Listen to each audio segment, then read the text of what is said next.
views and opinions expressed in this program are those of the participants and do not necessarily reflect the views of BronxNet or the program underwriters.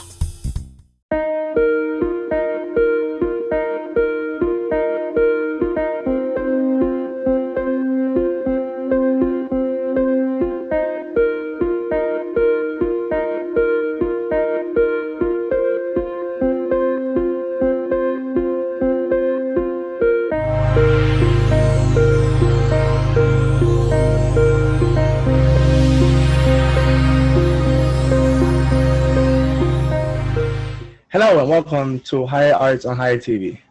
We are your hosts, Devin, Prettystar, and Aman. Today we are joined by the Paige Fraser Foundation's very own Darryl Hoffman. Darryl Hoffman will be talking to us about his work and the Paige Fraser Foundation. Welcome to the show, Darryl Hoffman. Thank you guys for having me. Glad to be here. Good to see you guys. Thank you. So first off, can you introduce yourself and your affiliation to the Paige Fraser Foundation? Definitely. Good morning, good afternoon, good evening, world. My name is Darryl J. Hoffman, aka Darryl Joseph, aka Sound Provider D. I'm a producer, composer, DJ, just the all-around music lover, and also I am the music program director for the Paige Fraser Foundation. You mentioned a developing project we're working on. Can you talk a little bit more about that? And also, I actually am into DJing and I have friends who are into DJing as well. So are there any programs and events that you will be hosting or the Paige Fraser Foundation might be hosting in terms of DJing or just music in general as well? Yeah, so definitely since my program within the foundation is in development stages, what I'm actually thinking about is including that, having certain sessions where I'm DJing and people could just tune in and just vibe out on certain days. What I usually use is just a DJ controller that includes the software, and I just like to, just vibe out and mix certain songs. I'm more so of a old school type of listening person. I just feel like the vibes are really good with that, just an aspect. So definitely look forward to that. If you're interested, definitely tune in and you can find out when that'll happen eventually on the Paige Fraser Foundation website. So Thank you very much for sharing that. Now I'd like to go into a little bit about yourself. What was your journey like before realizing that this was your passion? On the music side, I always had, from what I can remember, I always had a love for music. As a kid, I would, there was always music playing within the household, whether it was from my mom or my dad. We just had a huge selection of music, CDs, cassettes. There were times when I was home alone and I wasn't doing my homework. I just would go through the crates of music, and my dad had this huge sound system. So I would just, go through the CDs, play it loud on the speakers, and it was just amazing. It was an amazing experience for me. And I always knew I wanted to do something with music. I just didn't know at the time, so I just had to make it my responsibility to just fall in line with what it is, with my passion for it. And that basically led me to writing rhymes, which wasn't really, it didn't happen for a long time. I found out it wasn't my niche. But around that same time, I had a love for a certain production group called the Neptunes, Pharrell Williams and Chad Hugo. They were producing a lot of music at the time, and their sound was just so intriguing to me. And that sparked a curiosity for sound for me, and wanted to put my own ideas together with production. So that's how it all started for me. Great, thank you for telling me that. Now I wanted to ask you, how did the pandemic affect music and you being able to create the kind of content you like, or being able to have access to create the music you want to create? I would definitely say it affected me a lot, because it gave a lot of us time to sit home and sit with ourselves and our ideas and what it is that we really wanted to do, that we didn't really have time to do before the pandemic. I had a lot of time to just continue to create and build ideas. And I think out of that, I created some of my best work. I've been fortunate to collaborate with some individuals who, you know, it was a crazy time in the pandemic, as we all know, like the news. And I needed to figure out like what was it, you know, that I wanted to do to make an impact into the world with my art. And I was fortunate enough to collaborate with certain choreographers and, you know, just artists that was up that alley. So that allowed me to, you know, fall in line with just creating work that's been meaningful, uh, and hopefully will stand the test of time. You know. Thank you for that answer. Could you talk to us more about your creative process and your style? Yeah, so I would say my style is a little unorthodox. It's very, I would say, all over the place. I used to compare it to more so like electronic, and I still do. Only because electronic, I feel like it has like a mixture of, you know, hip hop and R&B all in this type of fusion sound. So that would probably be the safest way to describe my sound.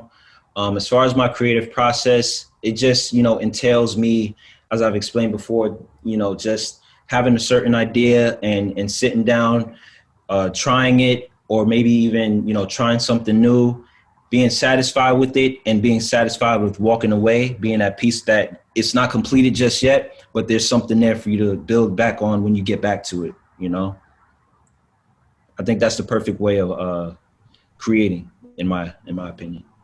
Yeah, a lot of trial and error.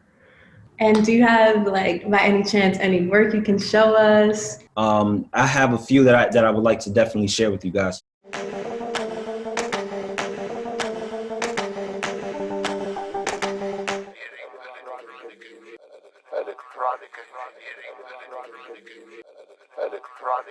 Ooh, it's burning hot.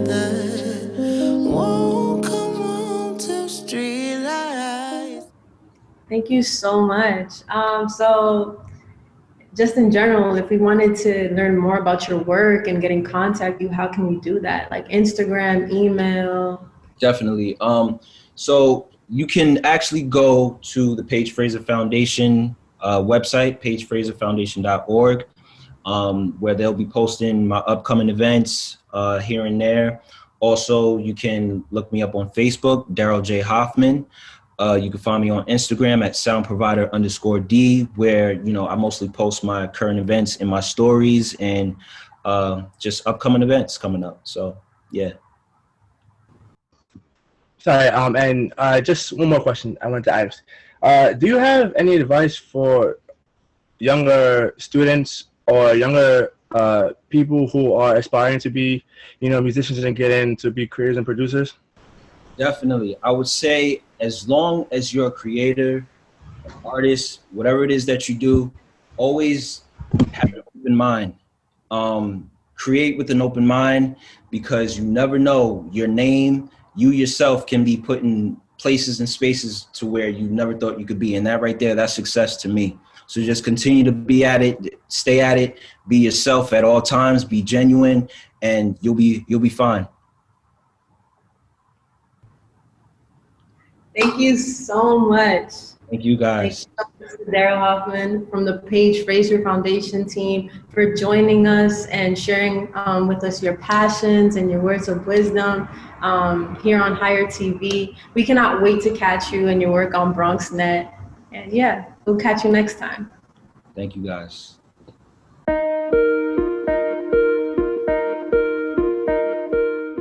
Welcome to Higher TV, and I'm Mahalia Jackson.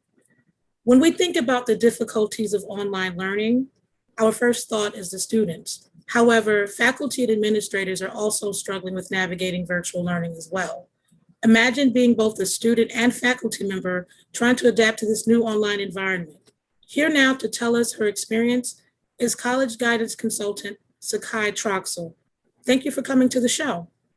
Thank you, Mahalia. Nice to be here. Good to have you. Sakai, can you tell us when you realized that counseling was your calling? And also, can you tell us some of the duties of a college counselor? Yeah, I actually started shortly after being in undergrad. working as a college counselor for my mentor, Stephanie Smith, who taught me the ropes. And as a college counselor, you work with juniors and seniors in high school, helping them navigate the application process. And that entails a lot of pieces, right? So it could involve the actual selection of colleges to apply to, the research involved, putting together a personal statement, making sure that their standardized testing is in order, making sure that they have the right classes in order to be competitive for admissions, making sure that they are selecting the right people to write recommendations for them, and then of course writing a recommendation on your own.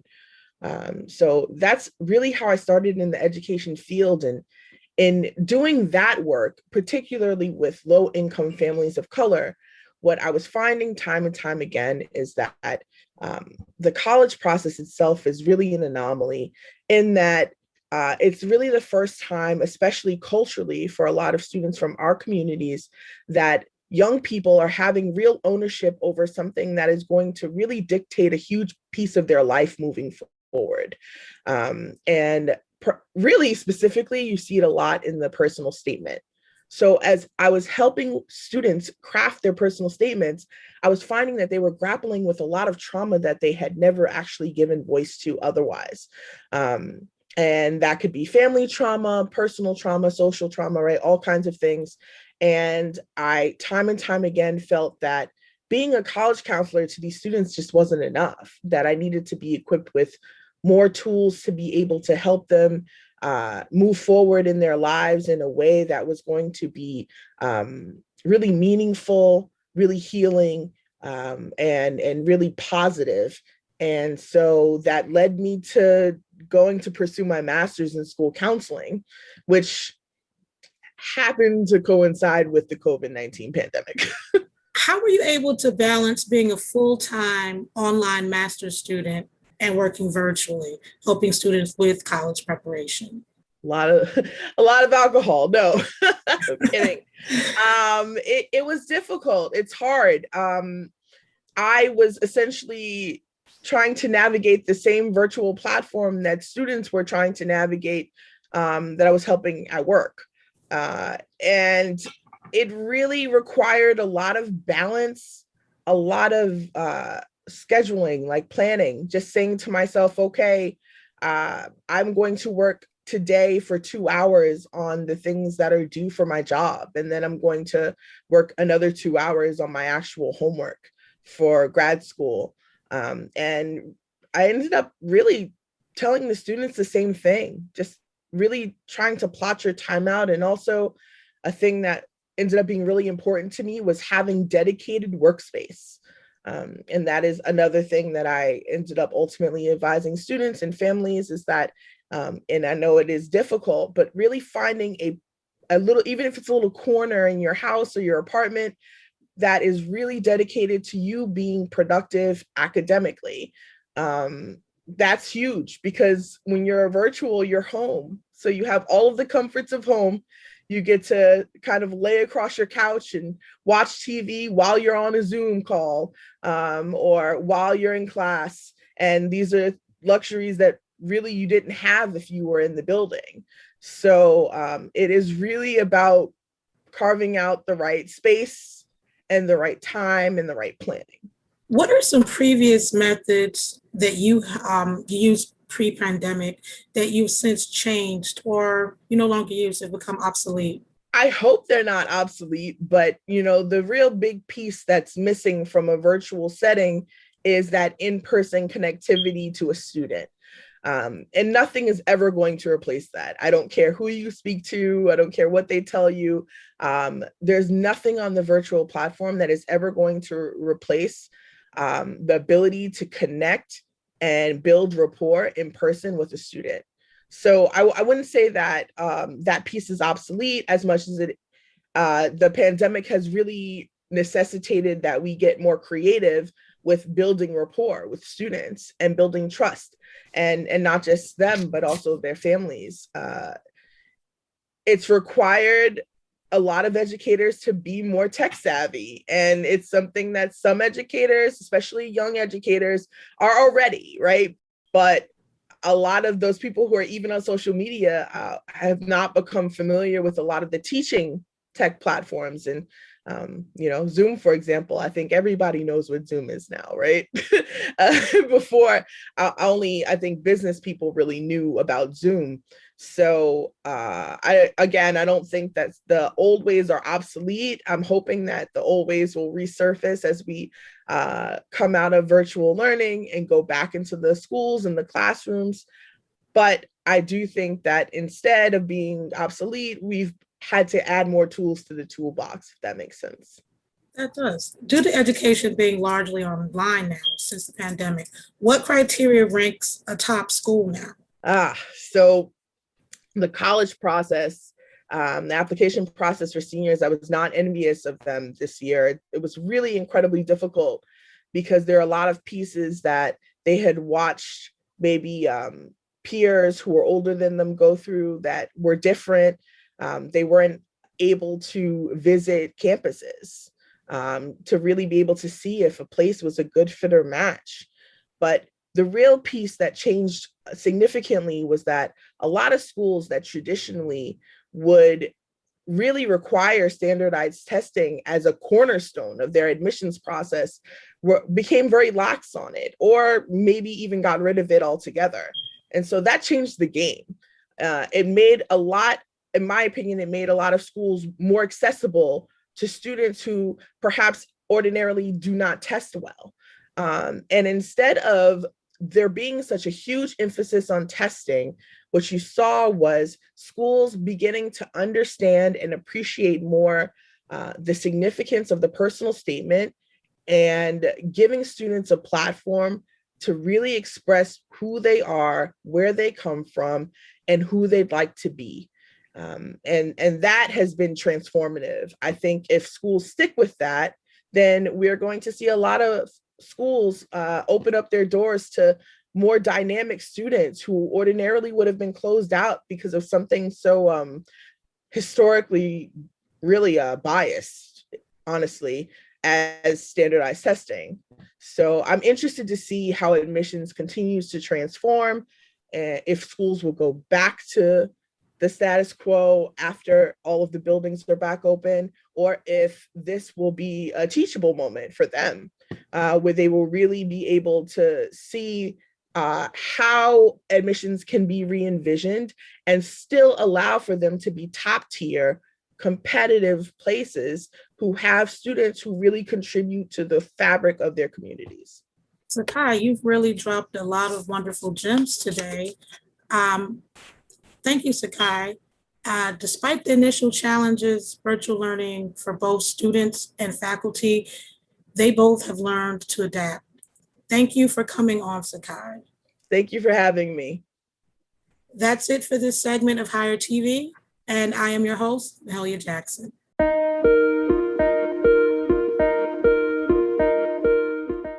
Hi, everyone, and welcome to Higher TV, a show by college students for college students. I'm Ashley Newquist. I'll be your host for this segment, so let's jump on in. As the world is returning to normalcy, college students are still struggling to search for their jobs on the job market and start their careers. Here to help answer some questions that college students might have is the Associate Director of Employer Engagement and Strategic Outreach at NYU Wasserman, Joe Mercadante. Welcome, Joe. Thank you so much for joining the show. Thank you so much for having me. I'm very excited to talk with you today. Yeah, of course. So I would love to start and just hear a little bit about your role at NYU and, what you do there. Awesome. So as you said, I'm the Associate Director of Employer Engagement and Strategic Outreach at the Wasserman Center for Career Development.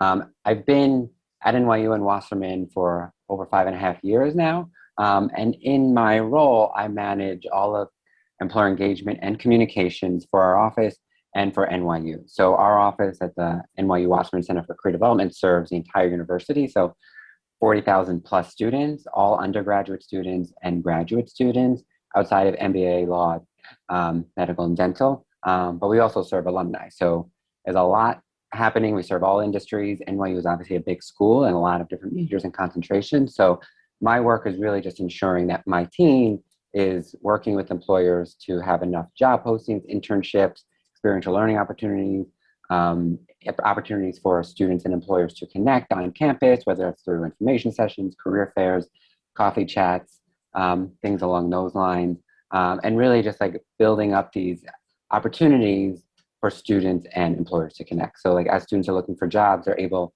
to go out there and learn about roles, learn about industries, and really also sell students to these companies. So we're going out there to ensure that we get the best employers out here to recruit students. I also, on the other half of my role, is managing communication. So all internal, external branding, marketing, communication comes out from me and my team. So ensuring that we're all on the same message with consistent branding and alignment around that. Oh, that's awesome. So you mentioned a little bit about, on-campus events and career chats and all that jazz. But, with COVID and everything, a lot of that became virtual. And so students didn't get to have that same person-to-person connection. So when you're applying to different jobs or you're trying to meet new people in different companies, how do you recommend students, create a new sort of connection with employers when there isn't anything that they can do in person necessarily? Yeah, that's a great question. And when we went fully remote over 4 months ago at this point, March 2020, we had to adapt a lot of our services and needs to make sure that we were supporting students and alumni and that our students felt equipped to go about the job search and making connections. Luckily, we already had a lot of like virtual networking things set, so we just expanded that. So for those students trying to build relationships and learn, what I would really recommend is utilizing all the great websites and resources out there already. So things like LinkedIn are perfect opportunities to go on there, connect with professionals, search either through your school's alumni page and see if you can find alumni that are working in jobs or industries or companies that you're interested in, or just general like searching by job titles or companies, and sending messages, connecting with them, and trying to set up those coffee chats or those informational interviews. I think the positive thing about being remote is a lot more people are accessible and used to virtual connections at this point. So it doesn't always have to be someone in your neighborhood or city. You can connect with someone on the other side of the country or other side of the world to learn more about what they do. So reaching out, connecting, setting up video informational interviews, phone chats, really just like thinking outside of, okay, the traditional, if I used to do this in person, how am I still going to do this? Utilizing that virtual piece. And a lot of school and career centers are offering virtual events. I know we had over 1,000 events this year where students can connect with employers through a virtual setting. So definitely keep an eye out through your career center and schools to see what type of virtual events they're doing. So even though we're virtual doesn't mean we stopped putting on events. Employers were still recruiting and doing a lot of work. So you just got to go out there and find them. There's definitely plenty of opportunities. That's wonderful. I love that. Do you have any recommendations? You talk about reaching out to certain people on LinkedIn for these coffee chats. What do you recommend people talk about on these coffee chats, or who do you recommend they reach out to? Yeah, I would say like if you can start with your school alum, that's always a good starting point because you can use it as like that connector right away to say like, oh, I see you graduated from, let's say, for example, NYU. From NYU 5 years ago, I'm a current junior there studying marketing, for example. And then you can build off that. You don't want to go too in depth where you like start off with this 3-paragraph intro because they're not going to read it, but you don't want to put a one-liner where, oh, I would love to connect. Can we chat? They're not going to respond to that either. You want to personalize it a little bit, but make it short and concise. So it's finding that middle ground where you find that thing to connect, actually show them that you looked at their profile and found something interesting about them and maybe a line or two about you. And then hopefully once they respond, you can dig into it a little bit more. But I also would say like, you don't want to reach out to one and then have fingers crossed because people are busy, vacations, like there's things happening. So you want to like put the numbers in your favor. So sometimes reaching out to 10, 20 people, just so the odds go in your favor.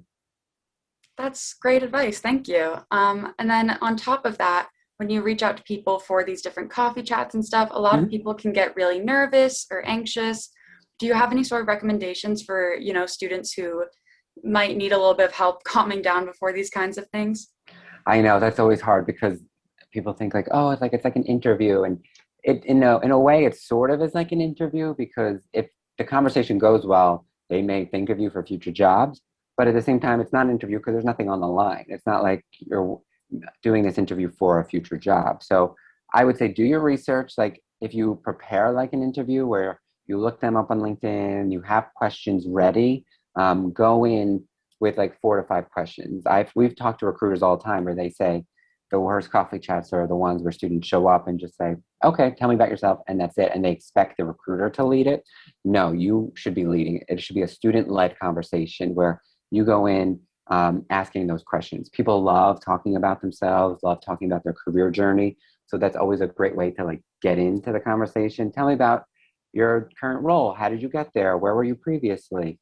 Things like that. And if you're driving it, then it'll be a much easier conversation instead of relying on the employer or the professional to lead it, because they're definitely going to be going in expecting you to lead it.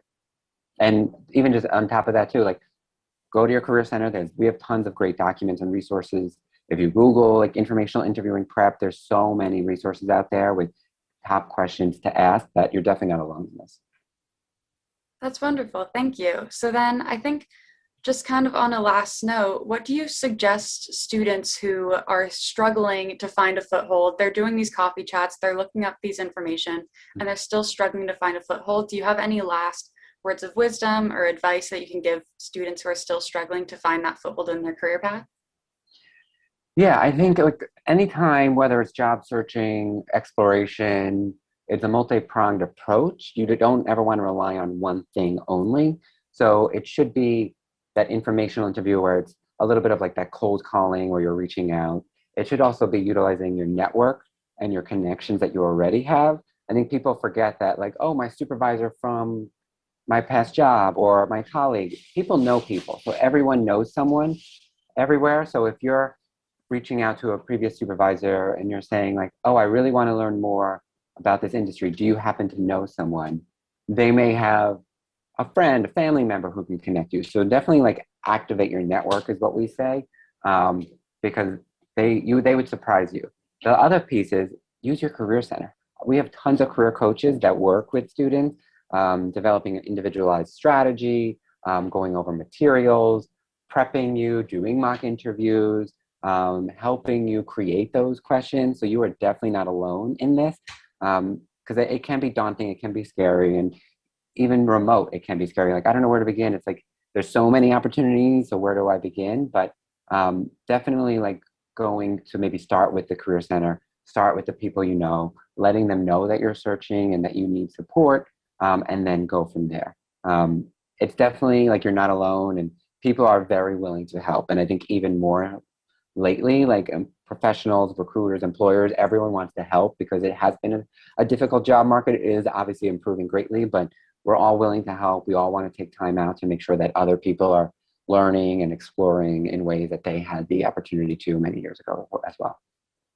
That's great advice. Thank you so much. That is all the time we have for today, but just thank you so much for being on the show. Of course. It was great chatting with you.